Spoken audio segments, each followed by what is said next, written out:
isengesho ryanjye mwami nyumvira yobora mu nzira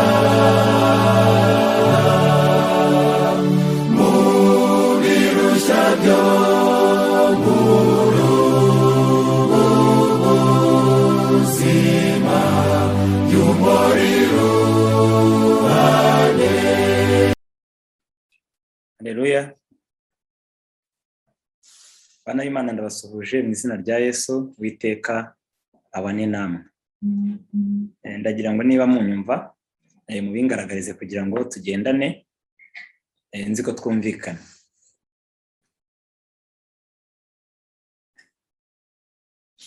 Amen. Ndabona muri kungaragariza ko munyumva. Uwiteka akomeze kubahira kandi abane natwe. Ndasaba Imana kugira ngo twiyoborere kandi nk'uko zakomeje kugenda zicika, musenge cyane kugira ngo Umwami Imana ari mu ruhande rwacu kandi aduhagarikire kugira ngo network zimere neza. Biragaragara ko ibyigisho turimo twiga ni ibyigisho bifite imbaraga, ni ibyigisho Satani ashaka kurwanya ashyizeho umwete, ariko nubwo arwana ntabwo ari umuneshi. Ndasaba ijuru kugira ngo ribe mu ruhande rwacu. Tugiye kwinjira mu cyigisho cyacu ku ngingo ivuga ngo ubuprotestani ntibwarangiye.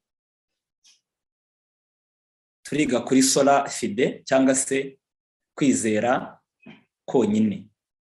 Mbere yuko twinjira mu cyigisho cyacu, munyemerere aho turi duce bugufi twongere dusenge.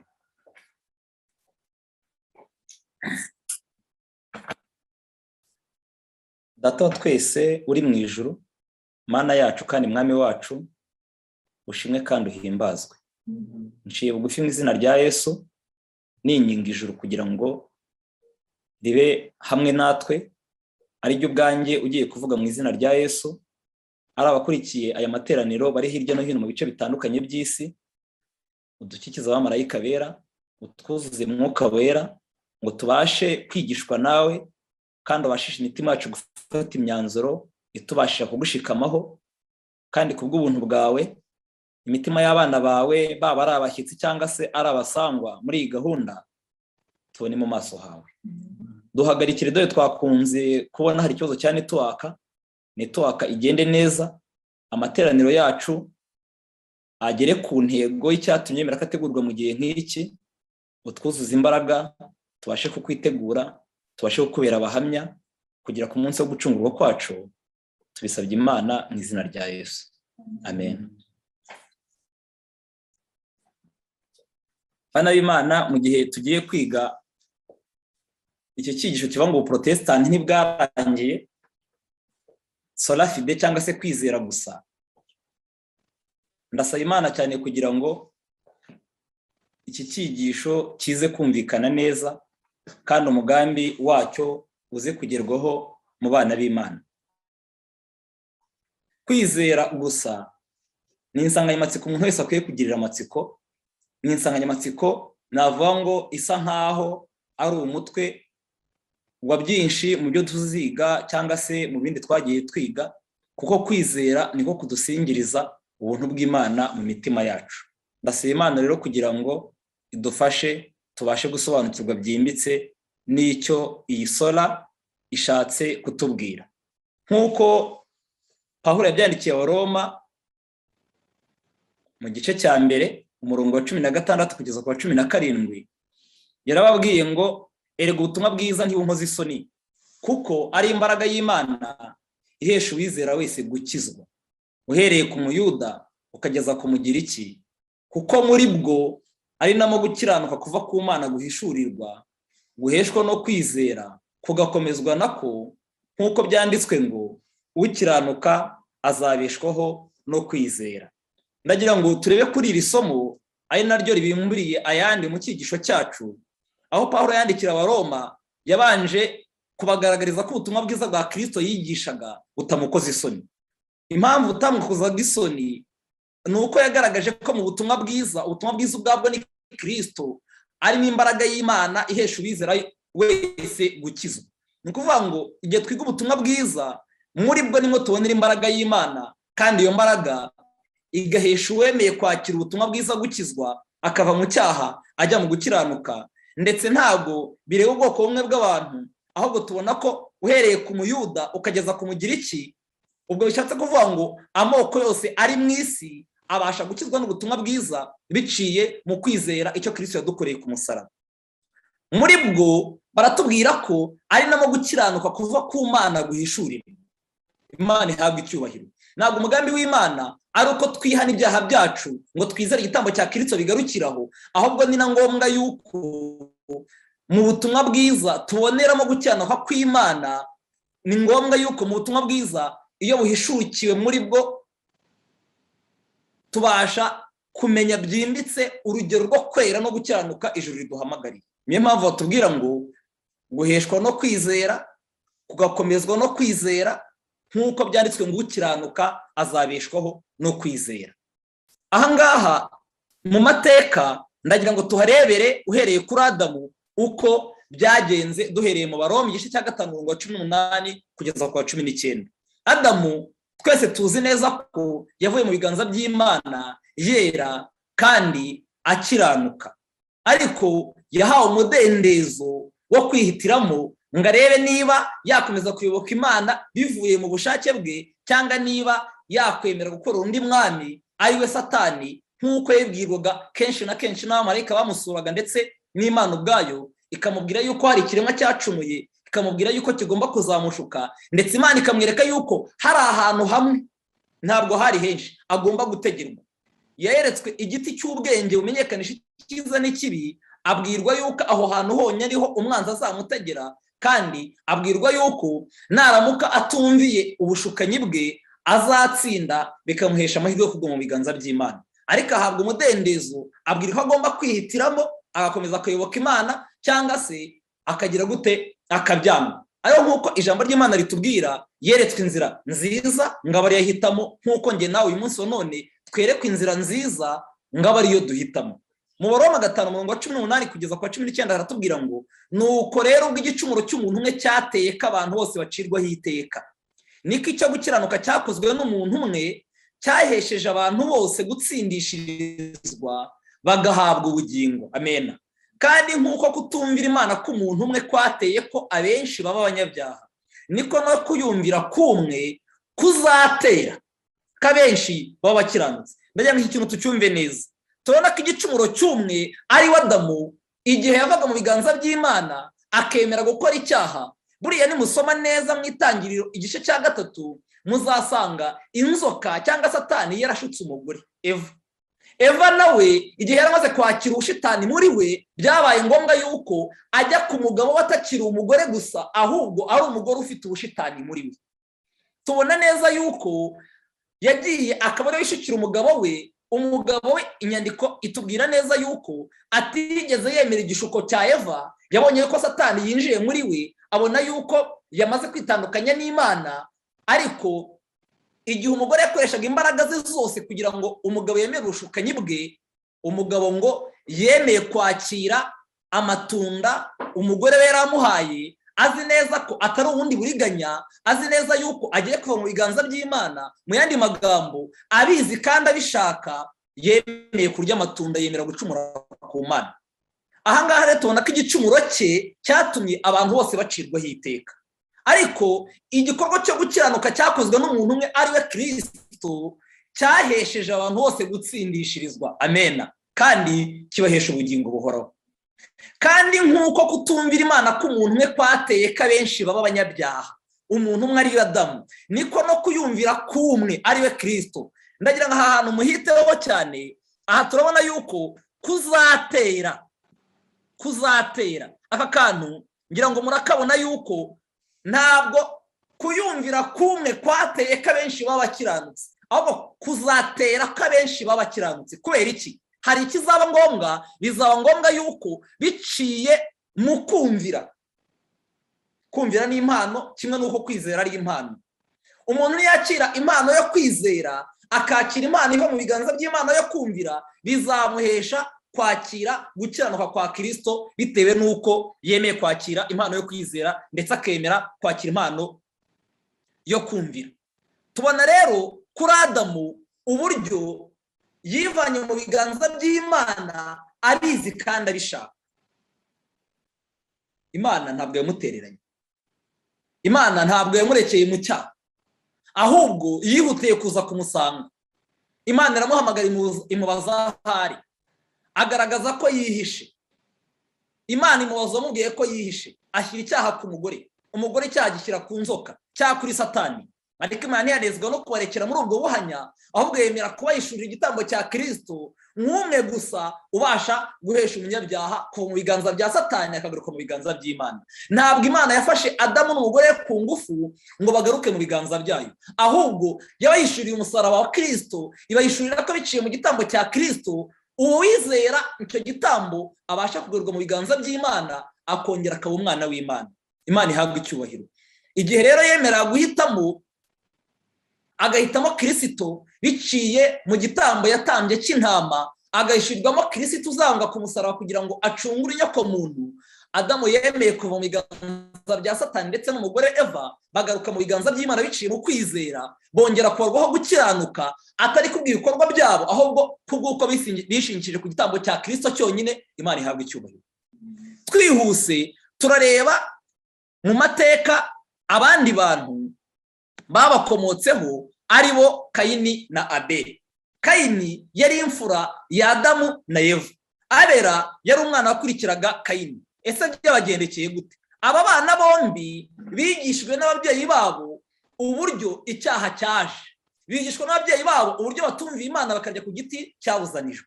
Igihe bamara gusobanukirwa n'uburyo icyaha cyaje, basobanukiwe ko Imana yabababariye ibyaha byabo biciye mu kwizera igitambo cya Kristo, kandi biciye mu gitambo kivushisha amaraso batambye, aricyo intama. Igihe bamara kubisobanukirwa neza, nabo nk'uko tubisoma mu Itangiriro igice cyaho cya 4 umurongo wa 3 kugeza ku wa 4, bukeye Kayini baje gusabwa n'Imana bamaze gukura, ababyeyi babo bamaze kubigisha ko bagomba kuzajya batamba ibitambo, baje gusabwa n'Imana nabo kuza imbere yayo batamba igitambo kigaragaza ko bizeye ko icyo Kristo yabakoreye cyuzuye.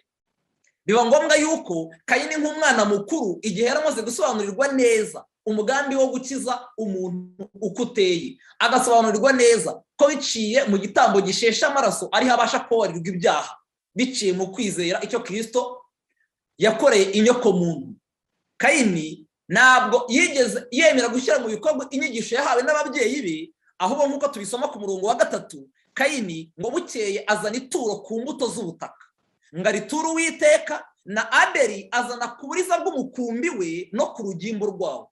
Uwiteka yita kuri Abeli no ku ituro rye. Ndagira ngo iki kintu bavandimwe tugitekerezeho neza. Kayini yigishirijwe hamwe na Abeli, nk'uko natwe umunsi wa none turi ku mbuga zitandukanye hirya no hino, turi mu miryango itandukanye iwacu, tukaba turimo twigishirizwa hamwe iby'ubuntu bw'Imana bukorera mu mutima n'uburyo umunyabyaha ashobora kongera kungwa n'Imana. Ariko Kayini we ntabwo yahaye agaciro icyo yigishijwe ngo yemere kwizera igitambo cya Kristo kandi yemere gutamba igitambo kivushije amaraso cyari gihagarariye Kristo wajyaga kuza, ahubwo agiye gutamba yazanye ku mbuto z'ubutaka. Imbuto z'ubutaka ese mbabazi zivusha amaraso?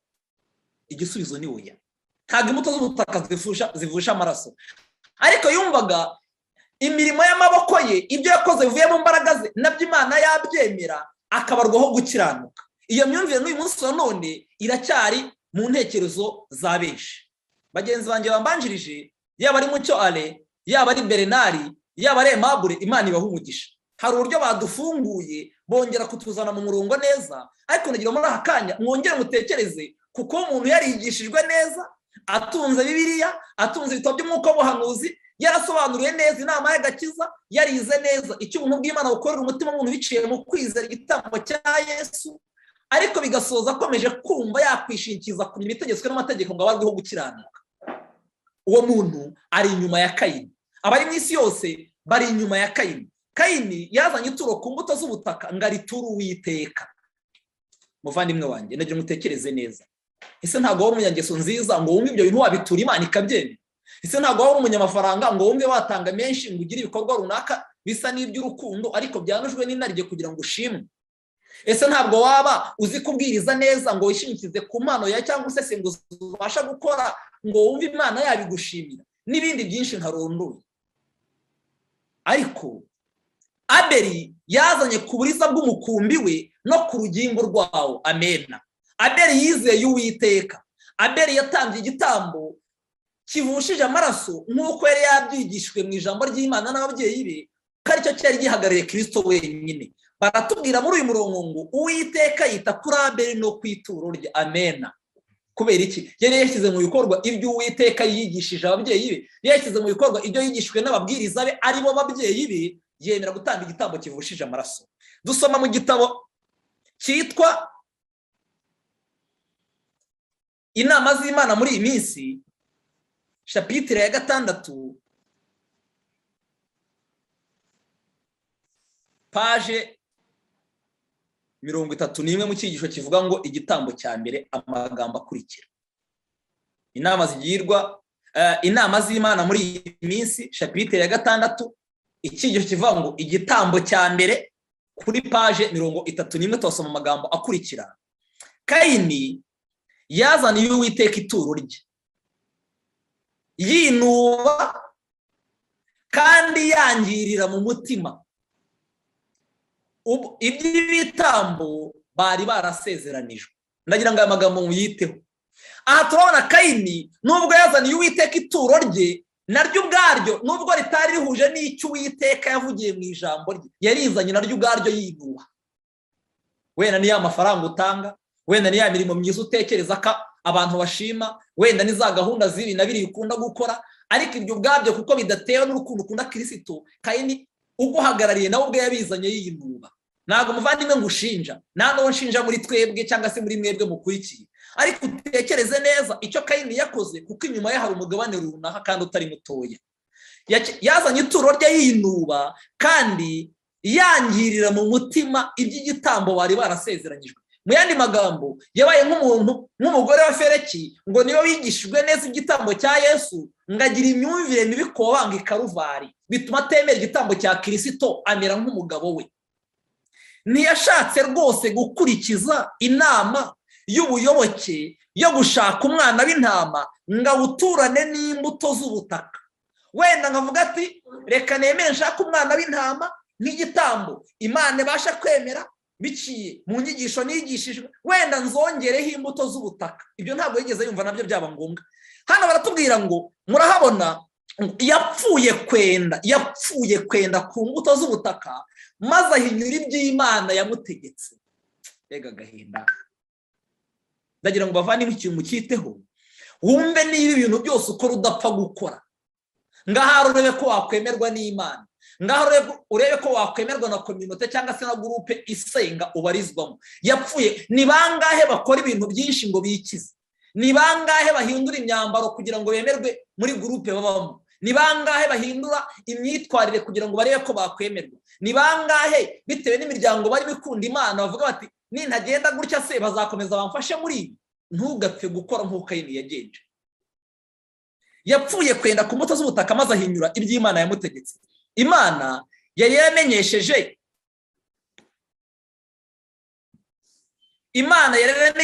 Adamu yuko iyo kuvusha amaraso kutabayeho bidashoboka kubabarirwa ibyaha.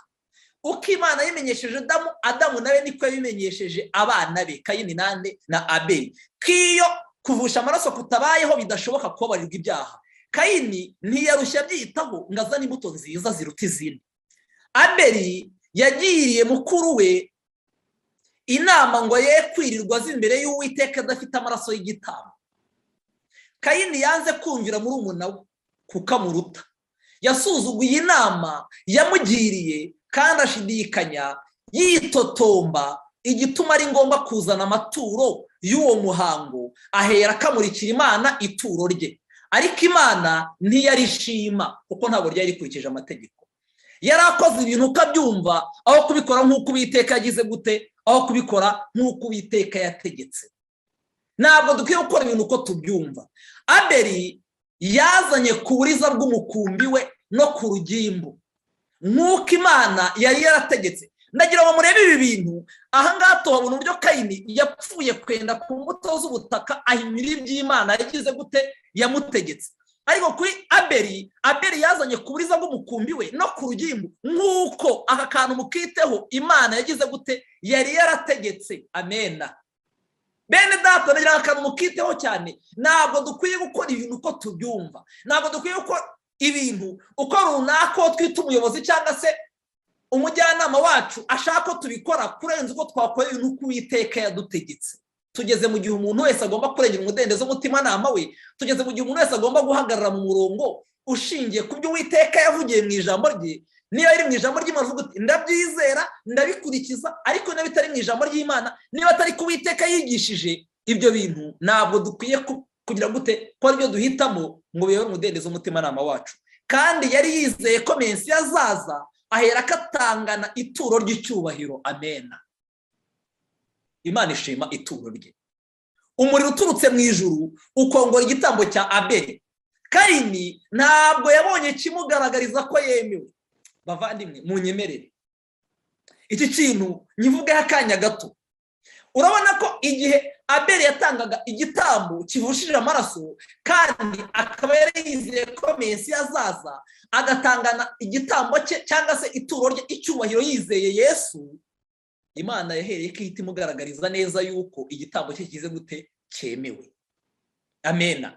Aha amagambo ari mu mutuka hamureba, Kayini ntabwo yabonye kimugaragariza ko yagize gute yemewe. Ese bavandi, ku uyu munsi wa none abantu bagiye bigishwa inyigisho zitari zimwe, inyigisho zibamenyesha ngo wabigenza gutya na gutya kugira ngo warirwe ibyaha, ngo nawe wabigenza gutya. Hari ababwira abantu ngo genda upfukame ngo uhaguruka uko bigenze kuri, ngo nutabona marayika ntabwo uba ngo warirwe ibyaha, ngo nuramuka ngo utarose inzozi zinizi biraba atari ukuri, ngo genda ufate Bibiliya. Benshi bagiye bafata Bibiliya mu ntoki cyangwa ibindi bitabo by'indirimbo agafomoza gutya, yavuga ati ndabona nsomye umurongo, ati ubu ndumva ibintu biciyemo. Reka mubwire, ntabwo dusomye Abeli yafindishije kugira ngo abone ko Imana yemeye igitambo cye. Yakoze ibyo ijambo ry'Imana ryamusabaga kandi yizera mu mutima we Kristo wajyaga kuza, kuko yari yakoze ibihuje n'inyigisho yigishijwe ijuru ryari ryatanze. Yatanze igitambo yizeye ko nta kabuza ko ibyo yakoze bihuje n'uko ijambo ry'Imana ribyigisha, Imana ibyemera. Amen. Kandi niko byagenze. Yahereye kabona umuriro umanuka ukongora igitambo cye nk'igihamya kigaragaza neza ko ibyo yakoze byemewe n'iki n'Imana. Ariko kubera ko Kayini uhagarariye abantu bose bagerageza gushaka kwitsindishiriza, uhagarariye abantu bose bagerageza gushaka gukoresha imbaraga zabo z'umubiri, baraye bapfukamye, baraye mu gihe ahantu runaka. Ese bakoze ibi na biriya. Ntabwo dukeneye gufindisha ngo tumenye ko twemewe n'Imana, ahubwo dukeneye kugenzuza ijambo ry'Imana. Ibyo dukora niba ijambo ry'Imana ribyemera tukabyizera, ibyo bintu bizaba ibyacu. Ntabwo yigeze abona ikimugaragariza ko yemewe. Ahari ushobora kwibaza ngo yewe ni iki cyangaragarije ko nemewe n'Imana? Kwizera kwawe gushingiye ku ki? Reka dukomeze turabibona. Arakarira Uwiteka na murumuna we. Imana ntiyerekera iyo, ahubwo imutumaho marayika ngo avugane nawe. Yarakariye uwo yabonye ko afite ibyiringiro by'ubugingo buhoraho biciye mu kwizera igitambo cya Yesu, kandi arakarira Uwiteka wagize gute wamuhaye ibyo byiringiro. Reka dukomeze turaza kubyumva. Mu mateka ndagira ngo twongere turebe ku muntu bita Aburahamu. Ese Aburahamu we amakuru ye, reka dusome isomo riri mu Itangiriro 15:6 kugeza ku wa 8. Aburahamu uhereye mu gice cya 12 tubona uburyo yahamagawe n'Uwiteka, akamubwira gusiga umuryango we, akamubwira gusiga inzu ya se, akamubwira gusiga ibyabushimishaga byose, ndetse akamubwira gusiga ibintu byose yaratezeho amakiriro aho yavukaga. Yagomba kuva muri Uriya Karudaya akajya aho Uwiteka yagomba kumwereka. Aburahamu cyangwa se Aburamu yizeye Imana, ntiyashidikanya iyo umubwiye, yemera guhaguruka aragenda. Aho nkuko mu bisoma muri Bibiliya, ntabwo yagiye wenyine, yajyanye n'umwana yarabereye se wabo, ndetse ajyana na Setera. Ariko ntabwo Imana yashimye yuko Setera akomeza kugendana nawe bageze i Harani. Yaje kuhapfira, undi arakomeza aza kugera aho Uwiteka yashaka akajya i Kanani. ariko mu gice cya 15 tuhabona uburyo yizeye Uwiteka abimuhaniriza no gukiranuka. Aramubwira ati ni njye Uwiteka wakuvaniye muri Uriya wa Kaludaya kugira ngo nzakuraga iki gihugu. Aramubaza ati mwami Uwiteka, icyamenyesha yuko nzakiragwa ni iki? Igihe Uwiteka yamuhaga isezerano ry'uburyo azabana nawe mu gice cya 15 muzasome kuva ku murongo wa mbere, yagize gushidikanya, kandi ashidikanya hirya gatoya cyane yuko yizera Uwiteka ayimuhaniriza no gukiranuka. Ariko amaze kwizera Uwiteka arongera agaruka mu mubiri, akura amaso ku Uwiteka, arongera yirebaho, yibuka yuko yavukiye kwa Tera, yibuka yuko yavukiye muri Uriya wa Kaludaya. Mu yandi magambo, avana amaso ku Uwiteka, arongera yihangaho, arahindukira abaza Imana ngo mwami Uwiteka, icyamenyesha yuko nzaraga iki gihugu ni iki? Nimusanga yararimo atekereza, ariko si ko nta kana nigeze ikinyemeza yuko iki gihugu nzakiragwa ni igiki? Cyari ikibazo gikomeye. Eliyezeri wavukiye mu rugo rwanjye, koko ni uzaragwa iki gihugu? Ni uzaragwa ibyanjye? Ni uzaragwa iby'Uwiteka yamenyesheje byose ko nzaragwa? Arashidikanya, kandi Uwiteka yaramubwiye ngo uzakomoka ku rukiryi rwawe niwe uzagira gute? Niwe uzazungura ibyawe. Ariko ibyo bintu yatinze kubyumva. Bavandimwe, ndagira ngo ikintu mukiteho cyane, ndagira ikintu mugitekerezeho cyane. Ashidikanya ku Uwiteka kuko yari atarabyara umwana ngo yumve yuko ari uzamuzungura. Tubona uburyo uhereye iki gihe yahise atangira kugerageza uburyo yakwitsindishiriza ubwe. Mutesi yabigenje ate? Akimara gushidikanya, Imana yaramubwiye ngo genda ufate mu matungo atandukanye, ubage, numara kubaga urinde izo nyama, cyo gitambo kirinde. Ariko yaragerageje, agerageza kurinda, agerageza kurwana n'ibisiga byashaka gutwara izo nyama, biza gusoza ananiwe, yitura hasi, abona yuko nta kintu umuntu yakwikorera ku cya giti ngo ashyire mu bikorwa ibyo Uwiteka yavuze. Ariko igihe yacogoraga akitura hasi ananiwe, nibwo Uwiteka yagaragaje neza yuko ashoboye. Yafatiye ibisiga byose hejuru y'aho bya bitambo byari biri, cyangwa aho za nyama zari zigandagaje hasi, aho akangukiye yashigukiye hejuru, asanga nta na kimwe gisiga cyakozeho, ibisiga biri hejuru ye, nta na kimwe byigeze birya. Bigaragaza ko umuntu mu mbaraga ze ubwe ibyo yagerageza gukora byose bisoza byandujwe n'inarijye, bisoza ananiwe, bisoza atsinzwe. Ariko iyo umuntu yemereye Uwiteka, Uwiteka niwe ubasha kumushoboza kugera ku byo umuntu atabasha kwishoboza.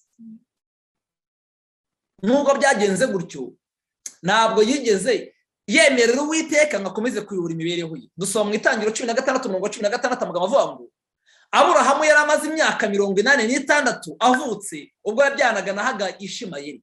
Yakomeje gupfobya icyo Imana yamubwiye, kandi yaratubwiye ko yizeye Uwiteka imuhamiriza no gukiranuka. Akomeza kwishakashakira biciye mu mbaraga ze uburyo bwose ryasezerano Imana yamuhaye byazasohora, ariko biciye mu byo washoboye gukora. Igihe cyarageze nk'uko tubisoma aha ngaha, arongora Hagari, arangije babyarana umwana witwa Ishimayeli. Turabona aha hantu k'igihe yabyanaga na Hagari Ishimayeli ngo yaramaze imyaka 86. Ariko mu Itangiriro 17 umurongo wa mbere tubwirwa amagambo avuga ngo Aburahamu amaze imyaka 99 avutse, Uwiteka aramubonekera aramubwira ati ni njye Mana ishobora byose, ujye ugendera imbere yanjye kandi utungane rwose. Ndagira ngo murebe ikintu kimwe. Aburahamu mutinya cyane, nyuma y'uko akora icyaha agashaka kwitsindishiriza ngo uzakomoka kuri Hagari azaba ari uragwa ibye, azaba ari uhinduka umwana w'isezerano. Hashize imyaka 13 Imana itongeye kuvugana nawe. Kuva ku myaka 86 akibyara Ishimayeli nk'umwana wo mu mbaraga ze, nko gutsindishirizwa n'imirimo itegetswe n'amategeko. Hashize imyaka 13 atongeye kumva ijwi ry'Imana. Ku myaka nk'uko tubisomye ku murongo wa mbere w'igice cya 17 ku myaka 99 nibwo Uwiteka yongeye kugaruka aramubonekera aramubwira ati ninjye Mana ishobora byose, ujye ugendera imbere yanjye, ntugashake kwitsindishiriza, ntugashake gukora ibintu mu mbaraga zawe, kuko ndi Uwiteka kandi ushobora. Yamubwiye izina ngira ngo umuntu wese uzajya atinya, yaramubwiye ngo ninjye Mana igira gute, ishobora byose. Amen. Nubwo Imana yamubwiye aya magambo ikamuha isezerano ry'uko Sara umugore w'isezerano agomba kubyara umwana Isaka, akazaba ari we uragwa ibye, akazaba ari we uhinduka umwana w'isezerano, agasohorezwaho ibyo Uwiteka yabwiye Aburahamu byose. Dusoma mu Itangiriro igice cya 17 umurongo wa 18 amagambo akurikira, nabwo ngo Aburahamu abwira Imana ati icyampa Ishimayeli akabaho ari imbere yawe. Bishatse kugaragaza iki? Nubwo Imana imaze kumuha isezerano ry'uko Isaka agomba kuvuka, ariko yasabye Imana ikintu ngira ngo wa muntu w'Imana utindeho. Yaramubwiye ngo icyampa Ishimayeli, umwana utari uw'isezerano, umwana wavutse nk'uko ibyumubiri byose bigenda. Mu yandi magambo, uhagarariye gutsindishirizwa n'imirimo itegetswe n'amategeko, uhagarariye mu yandi magambo imirimo ya kamere, ibyiyumviro by'umubiri, mu yandi magambo iby'umubiri ushaka, icyampa Mana ngo ubyemere ubibare nk'ibyo gukiranuka. Ni bangahe bumva Imana yakwemera imyambarire yabo ukwiye?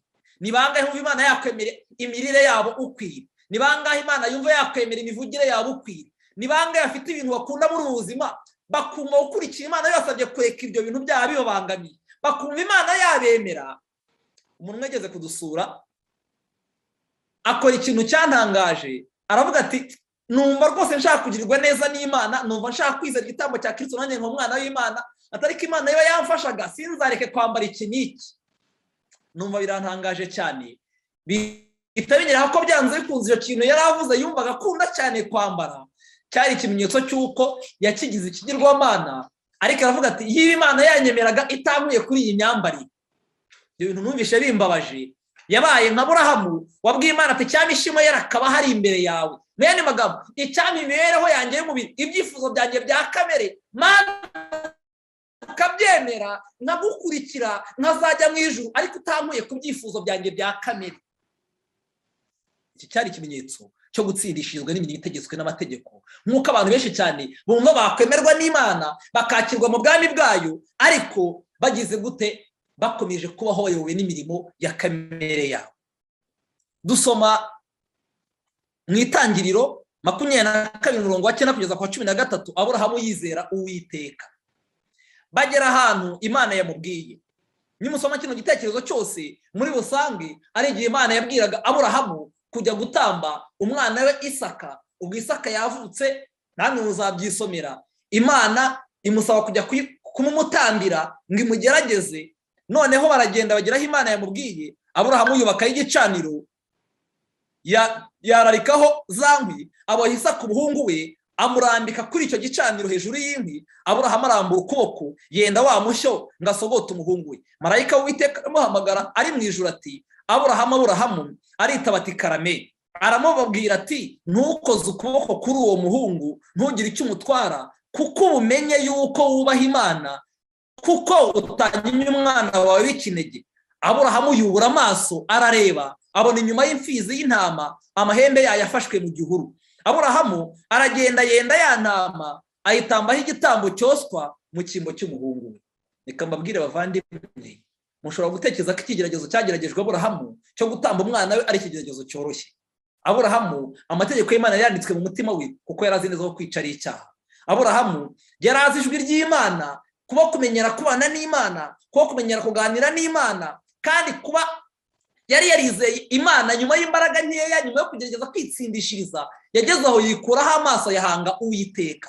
Amaze kuyahanga Uwiteka rwose agera ku rwego rwo kutongera gushidikanya Imana, yizera Uwiteka, gucyanuka Uwiteka yamusezeranyije gusohora mu mibereho ye. Imana imugerageza imusaba gutanga umwana we yakundaga Isaka, kugira ngo Imana irebe niba koko yaba adakunda umwana we kurenza uko ayikunda.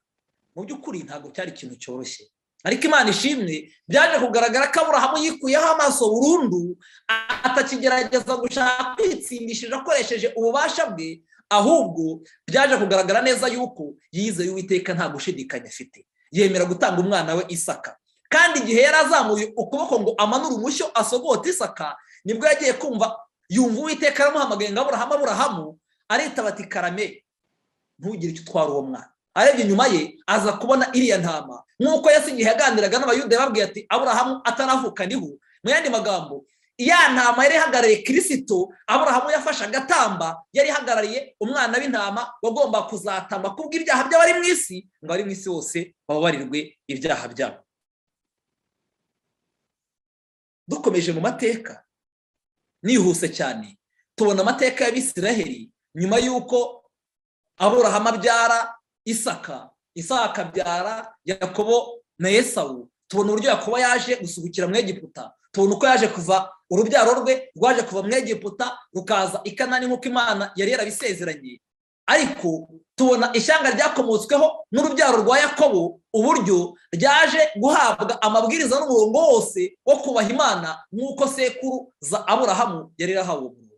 Ariko tubona neza uburyo igihe bahabwaga ubuhanuzi bugaragaza ukuntu Mesiya yagomba kuvuka, hanyuma bakamwakira, bamara kumwakira akayobora ku by'ubwami bw'Imana, tuza gusanga igihe Mesiya yavukaga akakirwa ku munsi wa 8, akandikirwa amazina mu bitabo n'abayobozi b'ishyanga ryari ririho cyangwa se n'abayobozi b'idini ry'icyo gihe. Ariko bigasoza bamubajije ababyeyi be, bigasoza babajije aho yavukiye, bigasoza ibyabaga byose. Nubwo Simiyoni yagaragaje ko uwo muntu wavutse adasanzwe ari we yari ategereje, ariko abayobozi b'idini ntabwo bigeze bemera yuko uwavutse ari Mesiya. Bagerageje ibishoboka byose ngo babyirengagize. Niyo mpamvu dusoma muri Yohana igice cya 1 umurongo wa 10 kugeza kwa 12 amagambo avuga ngo yari mu isi ndetse niwe wayiremye, nyamara ab'isi ntibamumenye. Yaje mu bye ariko abe ntibamwemera, icyakora bamwemeye bose bakizera izina rye, yabahaye ubushobozi bwo kuba abana b'Imana. Tubona uburyo mu ishyanga ry'Abayuda barwanyije Kristo, kandi mu by'ukuri ibimenyetso bifatika byose Imana yari yasezeranye bari barabibonye. Tugiye kubisesengura duhereye ku banyabwenge bavuye iburasirazuba bakaza bakagera i Yerusalemu, bakabaza Mesiya wavutse ahari, aho kugira ngo bababwire bakabakomera. Turebye uburyo Herode yababajije, bagasubira mu mizingo y'ibitabo bakababwira uburyo byanditswe ko azavuka, aho azavukira. Ibyo bihamya byose bakabigaragaza, ariko ntibizere ngo bakurikire abanyabwenge barebe niba koko ibyo bintu byasohoye. Tubona uburyo abashumba babahamirije inkuru y'uburyo Yesu koko yaba yavutse, ariko byose bakabyirengagiza. Ahangaha uko tubisomye ngo yaje mu isi ndetse niwe yaremye, nyamara ab'isi ntibamumenya. Si uko mu by'ukuri batamumenye ko yavutse ari we Mesiya, imitima yabo yaruzuye ibinure by'icyaha. Bakomeje kwirengagiza cyane ibimenyetso byose bigaragaza ko Mesiya yavutse. Kwirengagiza ibimenyetso bigaragaza ko Mesiya yavutse byatumye batamwakira nk'umukiza wabo. Uko ni nako kwirengagiza ibimenyetso bigaragaza kuza kwa Yesu ubwa kabiri bizaba igihamya kigaragaza kwanga Imana, kandi bizasoza babyirengagije bose batabonye Kristo ubwo azaba agarutse, bazisanga cyangwa se bazisama basandaye. Ariko batubwiye ikintu cyiza ngira ngo buri wese yiteho, icyakora bamwemeye bose, amena, bakizera izina rye, amena, yabahaye ubushobozi bwo kuba abana b'iki b'Imana. Reka mbabwize ukuri, nta bapfira gushira. Nubwo bigaragara ko harimo umugabane munini cyane uhereye ku bayobozi b'ishyanga cyangwa abayobozi b'idini bamwanze, ariko harimo umugabane mutoya cyane uwo bamwemeye babarwaho gukiranuka biciye mu kwizera igitambo cya Yesu. Imana ihabwa icyubahiro. Hari amazina menshi, hari urutonde rurerure dufite, ariko iminota tuba dufite ntabwo iba ari myinshi, ntabwo ndi bujyeyo. Ahubwo reka turebe ese byagenze gute mu gihe cy'imyaka y'umwijima, imyaka 1260.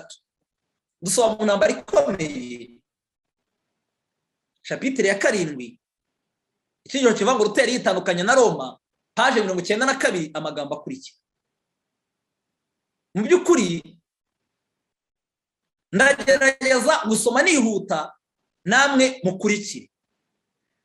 Papa yari amaze igihe gito aciye iteka risezanira imbabazi z'ibyaha abantu bose bajyaga kugenza amavi bazamuka ingazi zitiriwe Pilato.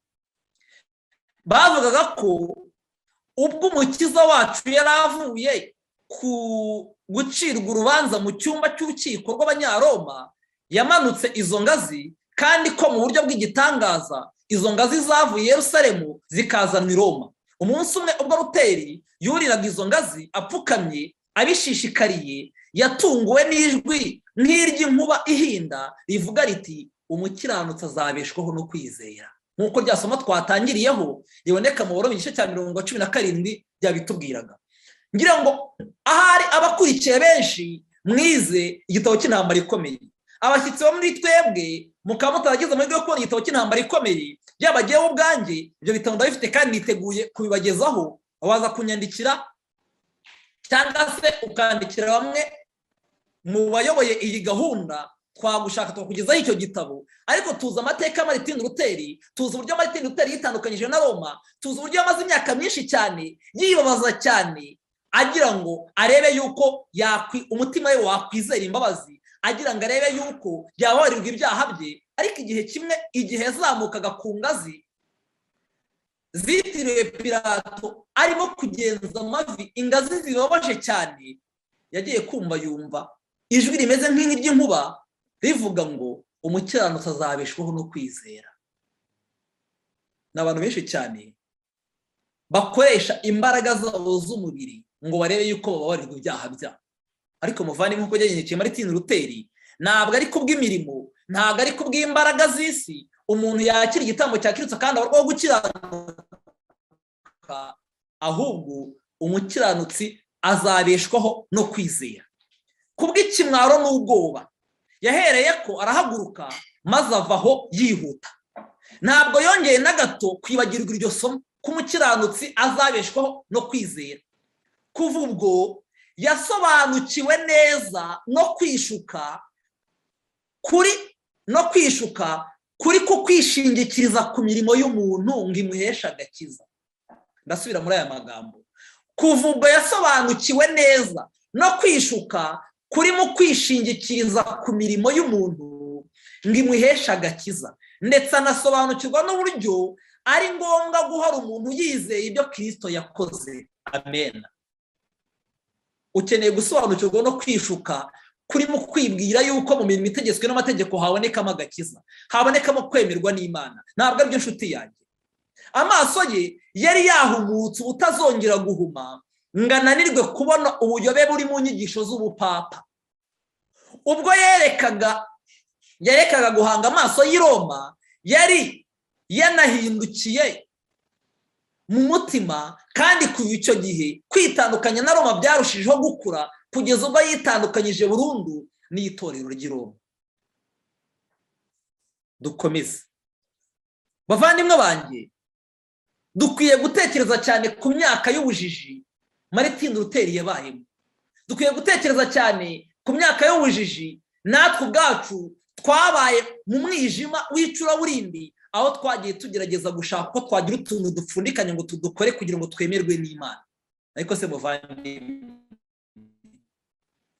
ya amasaha menshi cyane wamaze usenga, ya amaturo menshi waba waratanze, yaba 10 waba waratanze, yaba kugerageza kwitunganya ngo ugende neza, utekereze neza, ubona byarakugejeje ku cyo washakaga?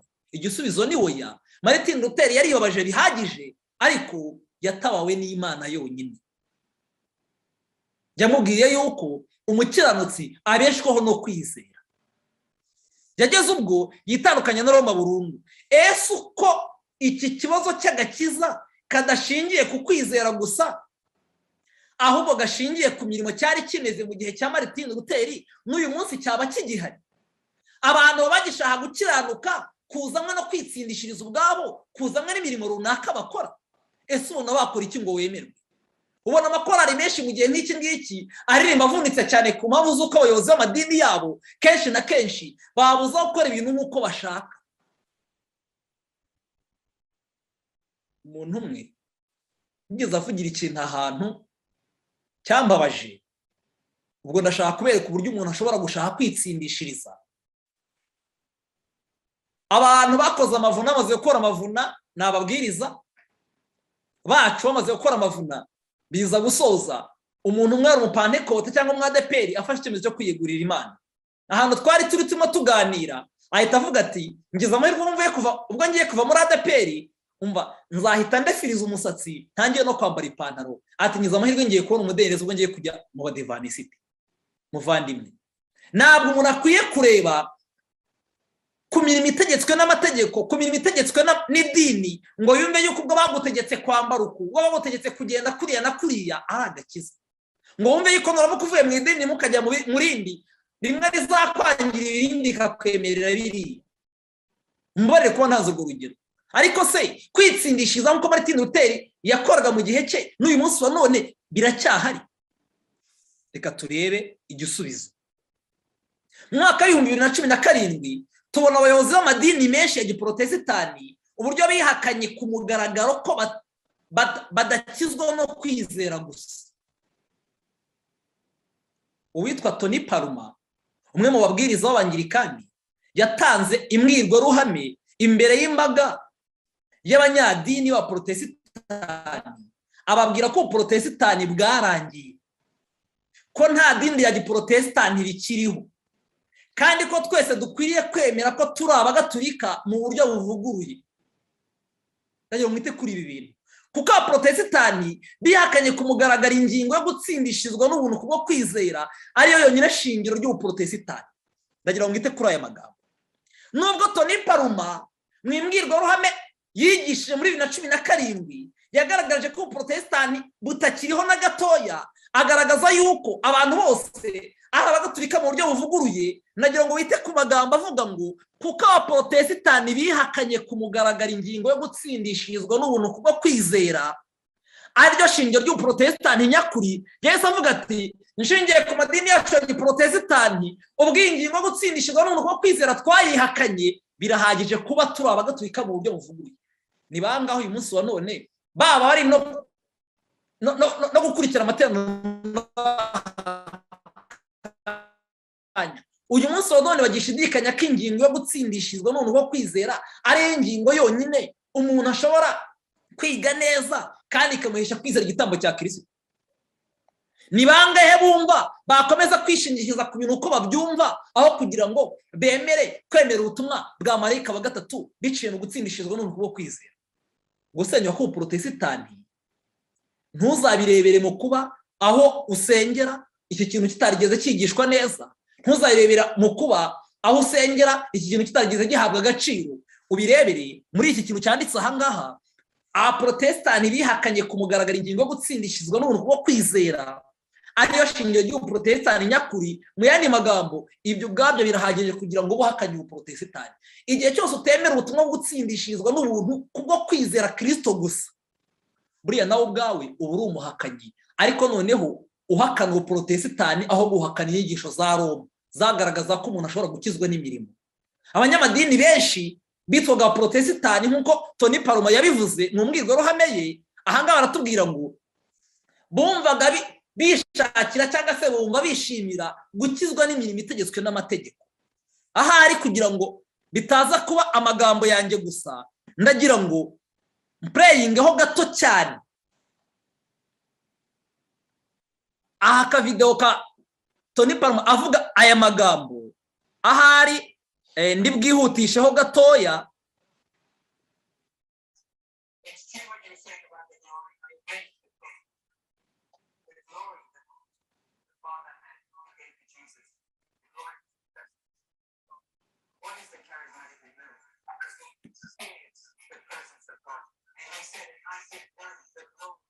Ntabwo murimo kumva iyi video, murimo murayireba ariko ntabwo muyumva.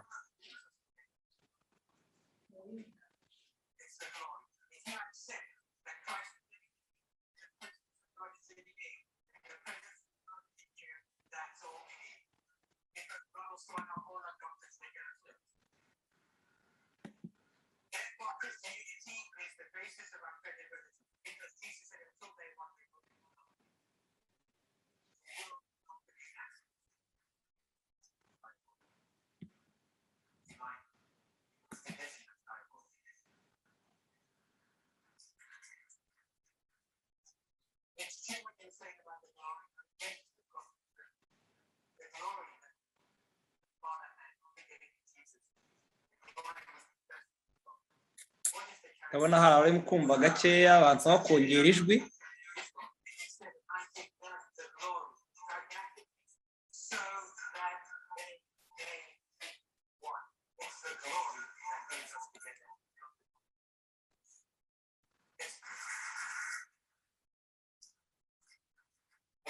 ahari mwihangane abarimo kumva volume ari nkeya.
Bavandimwe, ndagira ngo dukomeze.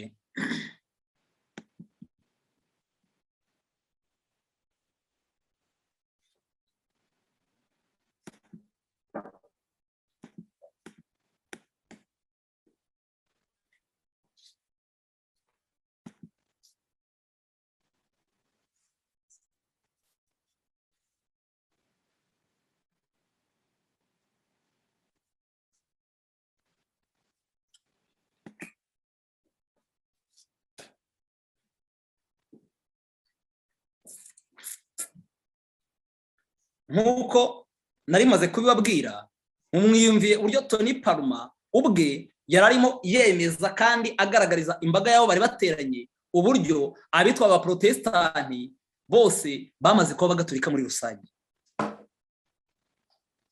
N'abagaturika mu buryo buvuguruje.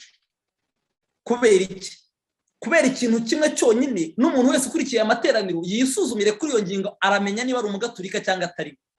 Ikintu cyitwa ko umuntu atemera ubutumwa bwo gutsindishizwa n'umuntu bwo kwizera, birahagije ngo iyo ngingo imugire umuhakanyi w'uprotestani, mu yandi magambo ahinduke uwo nakwita ngo ni umugaturika uvuguruye. Nawe ko umugaturika bishingiye kujya gusengerayo, nawe ko umugaturika bishingiye ku mwangirikani cyangwa abandi banyamadini basa nk'abahurije hamwe n'ubugaturika. Ushobora kuba uri mu idini ryawe, ariko idini uherereyemo ukaba utemera ingingo yo gutsindishizwa n'umuntu bwo kwizera nk'ipfundo ry'ubutumwa bwa marayika wa gatatu. Icyo kirahagije kugira ngo nawe waragiye mu mugabane w'abagatulika bavuguriye nk'uko Tony Palmer yabivugaga. Ndagira ngo dukomeze. Ku rundi ruhande, Ignace wa Loyola cyangwa se nibyo Ignace wa Loyola hamwe n'umuryango yashinze w'abajesuite, nk'uko tubisoma mu gitabo cy'intambara ikomeye paje na 70, intambara ikomeye ntoya, bakoze ibishoboka byose ng'ingingo irandurwe mu madini ya giprotestani, kwizera kuvanweho gusimbuzwe kwibabaza. Mu yandi magambo, nk'uko tubisoma ahangaha muri iki kinyamakuru, ndagira ngo mwumva aya magambo, inyigisho ya mutagatifu Ignace wa Loyola.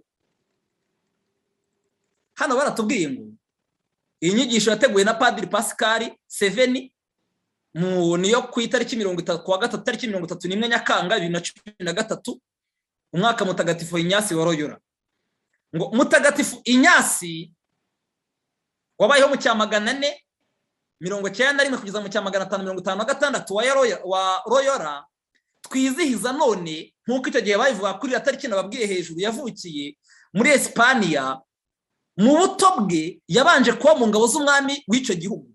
Bivugwa ko muri icyo gihe yibagiwe iby'ubukristo yari yaratojwe akiri umwana, ahubwo arangarira mu kwihesha icyubahiro n'amaraha y'isi. Yaje gukomerekera ku rugamba bikomeye, arazahara cyane, yenda gupfa, kugeza ubwo bamuhaye amasakaramentu ya nyuma. Yaje gukira ubwo burwayi ku buryo bw'igitangaza. Yabuvanyemo imbaraga nshya, maze atangira kujya yiherera igihe kirekire mu isengesho, akora n'imyitozo myinshi yo kwibabaza no kwigomwa. Nyuma ajya kwiga teolojiya, ahabwa ubupadiri.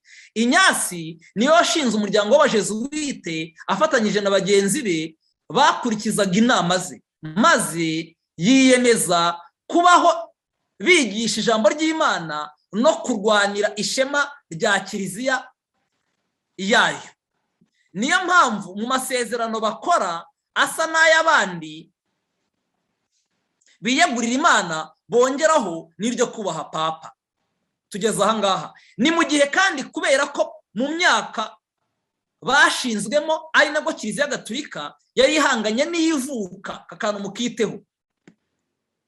Ni mu gihe kandi kubera ko mu myaka bashinzwemo ari nabwo kiliziya gatolika yari ihanganye n'ivuka ry'abaporotesitanti bahakana ubutegetsi bwa papa n'izindi nyigisho nyinshi za kiliziya.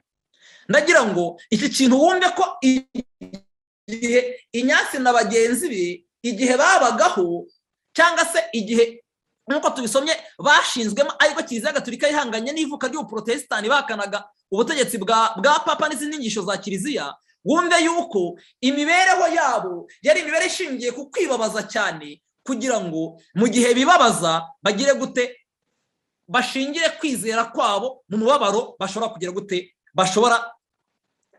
bashobora kugira. Ndagira ngo bavandimwe banjye dukomeze nk'uko tubibona aha ngaha. Za ngazi Martin Luther yahagurutseho ubwo yumvaga ijwi rimubwira ko umucyanuzi azabeshwaho no kwizera, zongeye gusubizwaho nk'ikimenyetso cy'uko ibyo ubuprotestani bwari bushingiyeho bitagifite agaciro. Inyasi de Loyola cyangwa Inyasi wa Loyola n'abandi bafatanyije gushinga umuryango w'abajezuwite babagaho bibabaza, babagaho mu yandi magambo bashaka kurwanirira kiliziya gatolika, cyane ko igihe uwo muryango w'abajezuwite washyirwagaho nta kindi kintu wari ushyiriyeho kera kirabura cyangwa umwihariko bari bafite wari wo guhangana na protestani kandi ngo baruhuke ari uko bacecekesheje. Mu yandi magambo bashyizweho umuryango w'abapadiri ariko udafite iyi nshingano uretse iyo kurimbura ubuprotestani. Dusoma ku kinyamakuru Igihe, ikinyamakuru cyandikirwa mu Rwanda, amagambo agaragaza neza uburyo ingazi Martin Luther yazamukagaho igihe yumvaga ijwi ry'Imana ribwira ko umucyanuzi azabeshwaho no kwizera. Igihe banditse yuko izo ngazi n'uyu munsi wa none zongeye kugira gute, zongeye kugororwa i Roma. Imana ishimwe, nari mbonye bigiye kwanga gufunguka ariko ndabona bifungutse. Reka dusome. Vatikani yagaragaje ingazi bivugwa ko Yezu yazamutseho ajya kwa Pilato. Ngira ngo murabona abantu aha ngaha, ndaza kubibereka ku video uburyo abantu bari kuri za ngazi. Izi ngazi nk'uko twabibonye, kiliziya gatolika yakoze ikintu gikomeye cyane cy'ikinyoma, igaragaza ko izi ngazi zaje i Roma mu buryo bw'igitangaza. Abasura Vatikani ni inkuru yanditswe n'uwitwa Ferdinand Maniraguha ku itariki ya 21 z'ukwa 4 2019 isaa 7:13. Ngira ngo murimo murabireba. Abasura Vatikani kuri ubu bahawe uburenganzira bwo kuzamuka ku ngazi ntagatifu bivugwa ko arizo Yezu yazamutse ubwo yajyanwa kwa Pilato gucirwa urubanza. Abajya gusura izo ngazi uko ari 28, ingazi 28 bemerewe kuzizamukaho bapfukamye. Hari ahantu kuri izo ngazi bivugwa ko amaraso ya Yezu yagiye agwa ubwo yazizamurwagaho. Ubu hagaragazwa n'utumenyetso tw'umusaraba, muraza kubibona. Padiri Francisco Giela ushinzwe amateka y'izo ngazi yabwiye CNN ko mu Ivanjiri ya Yohana hagaragaramo ko Yezu yazamutse izo ngazi inshuro nyinshi, nubwo nta nyandiko zibigaragaza. Bivugwa ko izo ngazi zazanywe mu kinyejana cya 4 na Helene, umubyeyi wa Constantine, umwami w'abami b'i Roma, azikuye Yerusalemu. Giela yagize ati, tuzi neza ko mutagatifu Helena yanazanye imisumari yakoreshejwe babamba Yezu n'igice cy'umusaraba yabambweho, akabizana mu rusengero ruri hafi aha. Umusirikare muri Leta Zunze Ubumwe za Amerika uba mu Budage witwa Frank nyuma yo kurira izo ngazi n'abana be 6 yavuze ko ari iby'agaciro gakomeye. Yagize ati bampaye akanya ko gutekereza ku bantu bafite akamaro ku kwemera kwanjye n'umuryango wanjye no ku bantu nzi bageze mu ijuru cyangwa abari mu nzira iganayo. Nabonye umwanya wo kubasengera. Mu by'ukuri aya magambo muza kuyashaka kuri iki kinyamakuru, namwe asigaye yasi muyisomere, muzasanga izi ngazi nk'uko muzireba zikurikirana hariya. Abantu uyu munsi wa none hashize imyaka 300 ingazi zivuga ko Yesu yazamutseho ajya kwa Pilato zigize gute? Zipfutse. Ariko uyu munsi wa none zarapfukuwe kugira ngo abashaka kugira gute, abashaka kuzizamukaho bazajya bazizamukaho. Munyihanganire gato cyane mbereke mu ka video abantu byigana bazamuka izi ngazi bivuga ko Yesu yagize gute, bivuga ko Yesu yazizamutseho. Ariko ni ikinyoma cya Kiliziya Gatolika kugira ngo igaragarize abantu yuko umuntu ashobora gutsindishirizwa n'iki, ashobora gutsindishirizwa n'ibintu bitegetswe n'amategeko. Ntabwo bizi niba aka video murimo kukareba neza, murimo murabona uyu muntu ukuntu arimo azamuka, nta nubwo ari umwe ni benshi bazamuka izi ngazi. Izi ngazi nizo Martin Luther yazamukagaho igihe yumvaga ijwi ry'Imana rimubwira ngo umucyanutsi wanjye azabeshwaho n'iki, azabeshwaho no kwizera. Utu tuntu muri tumeze nk'umusaraba nitwo twasonye mu kinyamakuru, aho avuga yuko ari aho Yesu yagiye agera gute, atamaraso bahagaragarishije turiya tumenyetso tw'umusaraba bagiye bahashye. Murabona abantu bayobejwe uyu munsi wa none na Kiliziya Gatolika bagakomeza kugenda bazamuka ziriya ngazi batekereza yuko ariho Imana ishobora kubumva kandi ikababarira ibyaha byabo. Aha reka ngarukira aha ngaha, aka video muzakomeza mukirebere kugira ngo ncungure igihe, iminota yagiye.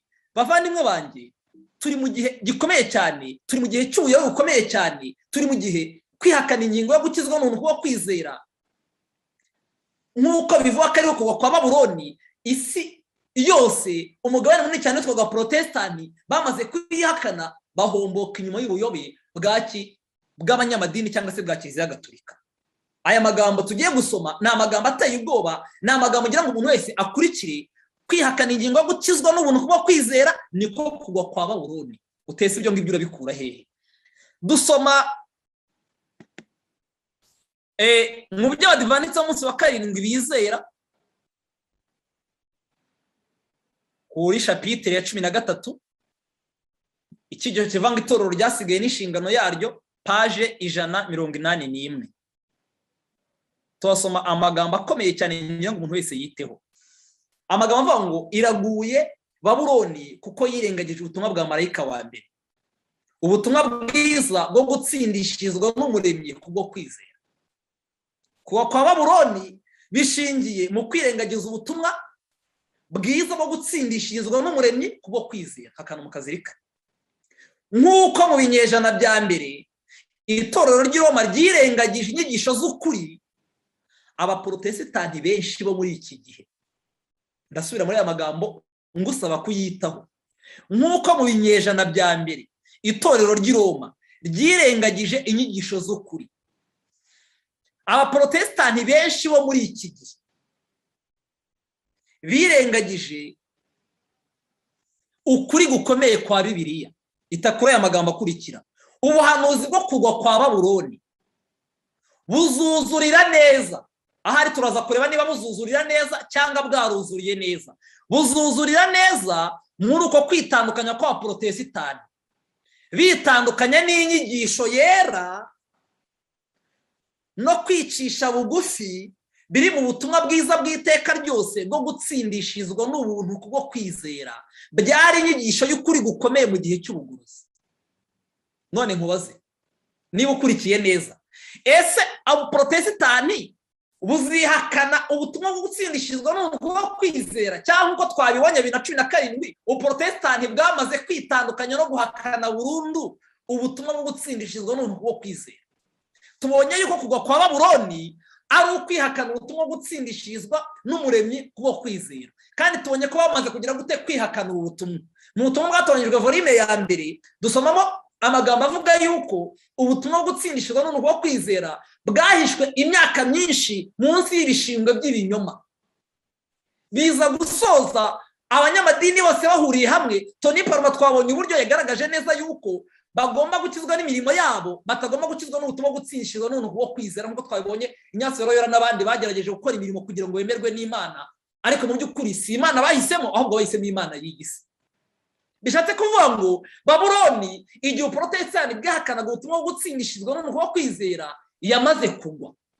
Uyu munsi none ijuru riri kwishimira irimbuka cyangwa se kugwa kwa Babuloni, mu gihe benshi muri twebwe batekerezaga yuko kugwa kwa Babuloni kuzaba mu myaka runaka cyangwa mu gihe runaka kiri imbere. Ubutumwa bwa marayika wa kabiri buzakomeza kugira imbaraga uko igihe cya nyuma cyegereza, buzuzurira byuzuye. Mutega amatwi, mu kwifatanya kw'amadini atandukanye azaba yaranze kumvira ubutumwa bwa marayika wa mbere. None ikibazo, aya madini azifatanya cyangwa yarifatanyije? Ni munsubiza, yamaze kwifatanya. Byumvikane ko rero aho batubwiye ngo kugwa kwa Babuloni bizuzurira byuzuye, byamaze kuzura. Babuloni yamaze kugira gute? Babuloni yamaze kugwa. Bana b'Imana, tugeze mu gihe kidasanzwe kandi gikomeye. Umuntu wese akwiye gutekereza neza igihe tugezemo.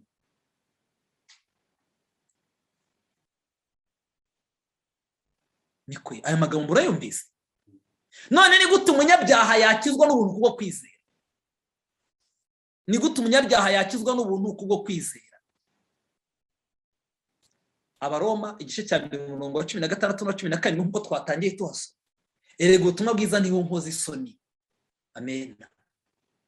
Ubutumwa bwiza bwo gutsindishizwa n'ubuntu bwo kwizera nibwo bwonyine bwahisha umunyabyaha kwiyunga n'Imana, akabarwaho gucyanwa ko umuntu utarigeze akora icyaha. Kuko ari imbaraga y'Imana ihesha uwizera wese gukizwa, uhereye ku Muyuda ukageza ku Mugiriki, kuko muri bwo arimo gucyanwa kuva ku Mana guhishurirwa, guheshwa no kwizera, kugakomezwa nako, nk'uko byanditse ngo ukiranuka azabeshwaho no kwizera. Dusoma mu Efeso 2:8-9 ngo mwakijwe n'ubuntu kubwo kwizera. Amen. Ntibyavuye kuri mwe, ahubwo ni impano y'iki? Ni impano y'Imana. Ntibyavuye no ku mirimo kugira ngo hatagira umuntu ugira gute? Wirarira. Hari ibintu bibiri ngira ngo dutandukanye. Umuntu wese wavukiye mu isi kandi uzayivukiramo biciye mu cyo Kristo yakoze ku musaraba, yababariwe ibyaha bye. None se ngewe nawe abari uyu munsi wa none ni iki dusabwa? Niba Kristo biciye ku musaraba yaratubabariye ibyaha, icyo dusabwa uyu munsi wa none turasabwa kwizera izo mbabazi ijuru ryatugiriye biciye mu gitambo cya Yesu. Kwihana ni impano, kwizera ni impano, kumvira ni impano, no guhindwa k'umutima ni impano. Ariko ibyo bintu byose bigomba kugendana n'iki? Bigomba kugendana n'icyo ijambo ry'Imana ritubwira ahangaha.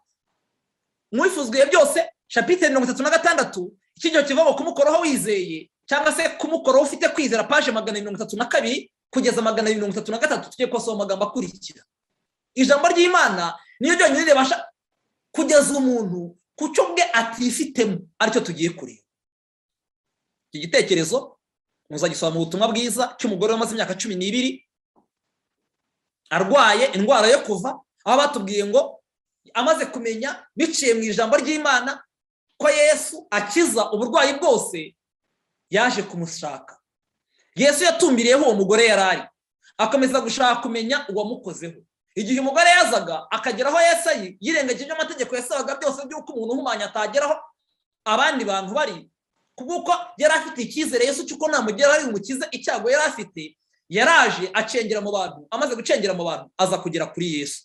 Umugore abonye ko kubihisha ari iby'ubusa, yagiye imbere ahinda umushyitsi, maze yikubita ku birenge bye, atemba amarira yishimye no kunyurwa. Yamubwiye iby'uburwayi bwe nuko yakize. Yesu yamubwirije imvugo nziza ati, mwana wanjye, kwizera kwawe kuragukijije, genda amahoro. Amena.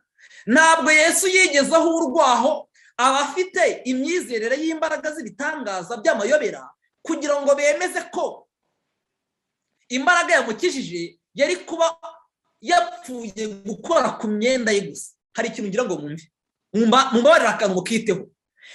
Ntabwo Yesu yigezaho urwaho abafite imyizerere y'imbaraga z'ibitangaza by'amayobera kugira ngo bemeze ko imbaraga yamukijije yari mu kuba yapfuye gukora ku myenda ye gusa.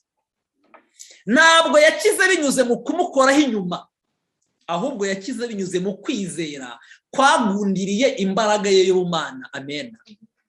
Bagira umukomeze wumva aya magambo.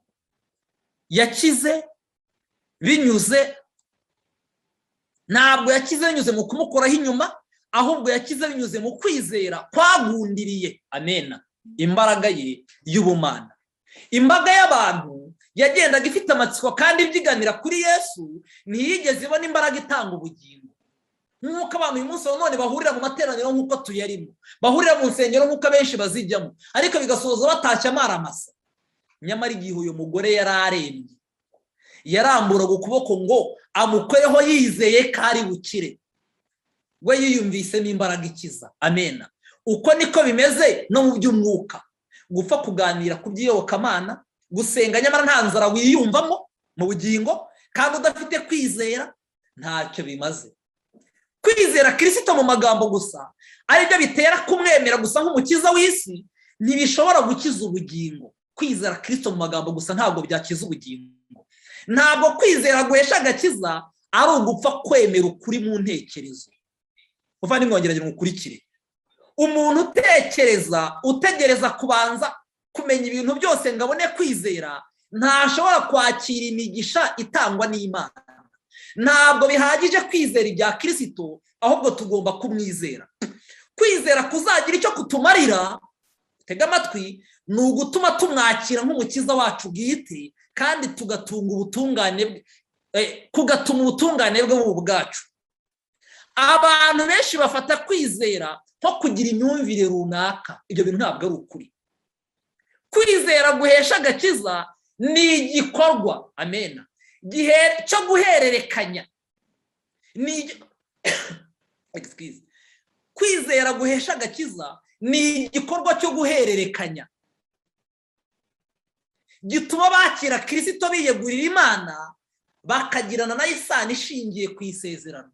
Aho umunyabyaha yikuraho amaso akayahanga Yesu, Yesu agafata gukiranuka kwe yakoreye imyaka isaga 33 ari mu isi, akaguhereza wa muntu umunyabyaha kubarwaho atari uko hari icyo akoze, kuko kubyizera gusa. Akabarwaho gucyanuka k'umuntu utarigeze akora icyaha biciye mu kwizera gusa. Kwizera nyakuri ni imibereho umuntu agaragaza. Amen. Niyo mpamvu kugana Yesu tubwira ngo nta kimenyetso cy'uko umuntu yihannye by'ukuri keretse guhinduka ukundi. Guhinduka kw'imico nicyo gihamya kigaragaza ko umuntu yizeye Imana by'ukuri. Kwizera kuzima ni ugukuza imbaraga no kwiringira byimazeyo, bigahesha umuntu ubushobozi bwo kunesha. Bene uku kwizera nagukurahe? Ni ikibazo ukwiye kwibaza mu gihe turimo dusoza icyigisho cyacu. Abaroma igice cyacu umurongo wa 17 hatanga igisubizo cyaho umuntu yakura uku kwizera, aho umuntu yakura uku kwihana, uburyo umuntu yakwakira ugucyanuka k'umuntu utarigeze akora icyaha. Baratwandikiye ngo dore kwizera guheshwa no kumva kukazanwa n'ijambo rya Kristo. Shatse kuvuga ngo niba kwizera guheshwa no kumva, muri Yesaya 55 baranditse umurongo wa 3 ngo tega amatwi uzahondi unyumve, nanjye nibwo nzasezerana nawe isezerano rihoraho ry'imbabazi Dawidi yasezeranishwe. Dore kwizera guheshwa no kumva. Kumva ubu ushobora kubuteza amatwi, ariko biranakwiriye yuko biciye mu ijambo ry'Imana, umurongo ku murongo, igihamya ku gihamya, ubasha gutega Imana amatwi. Kuko iyo biga ijambo ry'Imana ubuteza Uwiteka amatwi. Ijambo ry'Imana ringanya agaciro na nyiraryo. Mureke dukunde kwiga ibyanditswe byera. Kumva kuzanwa n'ijambo ry'Imana, Imana ihabwa icyubahiro. Ubutumwa bwatoranyijwe volume ya mbere, chapitre 57, cyiciro kivuga ngo Kristo inzira y'ubugingo, page 292 na 293 muri cya gitabo cy'umuhondo. Banditse amagambo akomeye cyane ngira ngo twumve. Nta gakiza kabaho hatabayeho kwihana. Umunyabyaha utihannye ntashobora kwizeza umutima we ngo ahabwe gukiranuka. Pawulo avuga ko kwihana ari agahinda ko mu buryo bw'Imana umuntu agira kubera icyaha, nk'uko tubisoma mu 2 rw'Abakorinto igice cya 7 umurongo wa 10. Iyo umunyabyaha yizeye ko, aya magambo yumve inshuti yanjye, iyo umunyabyaha yizeye ko Kristo ari umukiza we bwite, ubwo nibwo Imana ikurikije amasezerano yayo adakuka, imubabarira icyaha cye kandi ikamutsindishiriza ntacyo atanze. Amena. Umuntu wihana abona ko gutsindishirizwa kwe kuzanwa n'uko Kristo nk'umucunguzi we kandi umwishingizi we yamupfiriye, kandi akaba ari nawe mpongano ye no gukiranuka kwe. Amena. Aya magambo ngira ngo muyasubiremo, ni amagambo meza cyane.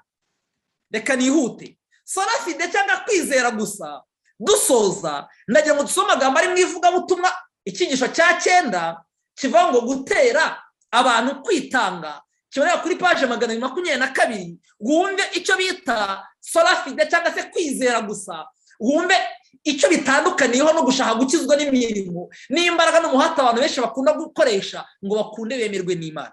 Ni amagambo meza cyane ndayibatuye kandi tugiye kuyasorezaho. Abantu benshi bamaze gusitara bagwa mu irimbukiro bitewe n'inyigisho z'ibinyoma zivuga ku mpinduka zibaho iyo umuntu yihannye zigishijwe n'ababwiriza butumwa. Bamwe muri bo bamaze imyaka myinshi bababaye bategereje kubona ikimenyetso gifatika kibereka ko bemewe n'Imana. Bitandukanyije n'ab'isi ku rwego rukomeye, bityo babonera ibibanezeza mu kwifatanya n'ubwoko bw'Imana. Nyamara ntibahangara kwamamaza Kristo bitewe n'uko batinya ko baramutse bavuze ko ari abana b'Imana baba bemeje ibyo badafitiye igihamya. Baracyategereje za mpinduka zihariye bijejwe zijyana no guhinduka. Nyuma y'igihe runaka, bamwe muri bo babona ikimenyetso kibereka ko bemewe n'Imana, noneho bakabona kujya kwihuza n'ubwoko bwayo.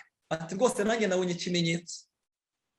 Kuri bo uwo munsi niwo bafata ko bahindutse. Ariko neretswe ko G. White ati neretswe ko baba baramaze kwakirwa mu muryango w'Imana mbere y'icyo gihe.